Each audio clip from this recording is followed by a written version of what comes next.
ఈ జనరేషన్లో ఎలా ఉన్నారంటే మన ఆడవాళ్ళు,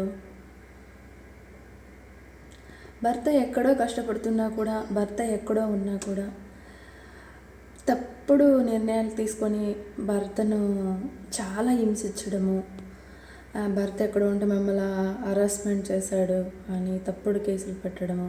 ఆ భర్త ఏంటంటే నా బిడ్డలు, నా వైఫు, నా ఫ్యామిలీ ఎక్కడ రోడ్డున పడుతుందో అని ఎంతో కుమిలిపోతాడు, ఎంతో ఏడ్చుకుంటాడు. కానీ నలుగురిలో ఏడ్చడు కానీ మగోడు, కానీ లోపల మాత్రం చాలా ఫీల్ అవుతాడు.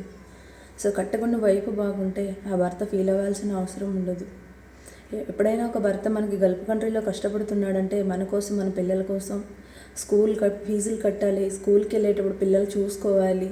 సో ఎన్ని బాధ్యతలు ఉంటాయి మగోడికి, చాలా బాధ్యతలు ఉంటాయి.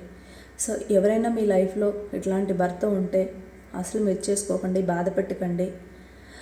తగ్గిపోయి మనం బతికినా పర్లేదు. ఎందుకంటే మనకి ఈగో చెప్పండి, ఈగో అవసరం లేదు.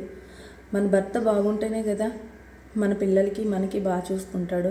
సో అలాంటి భర్త మీ లైఫ్లో ఉంటే మీరు మెచ్చేసుకోకండి. ఓకేనా?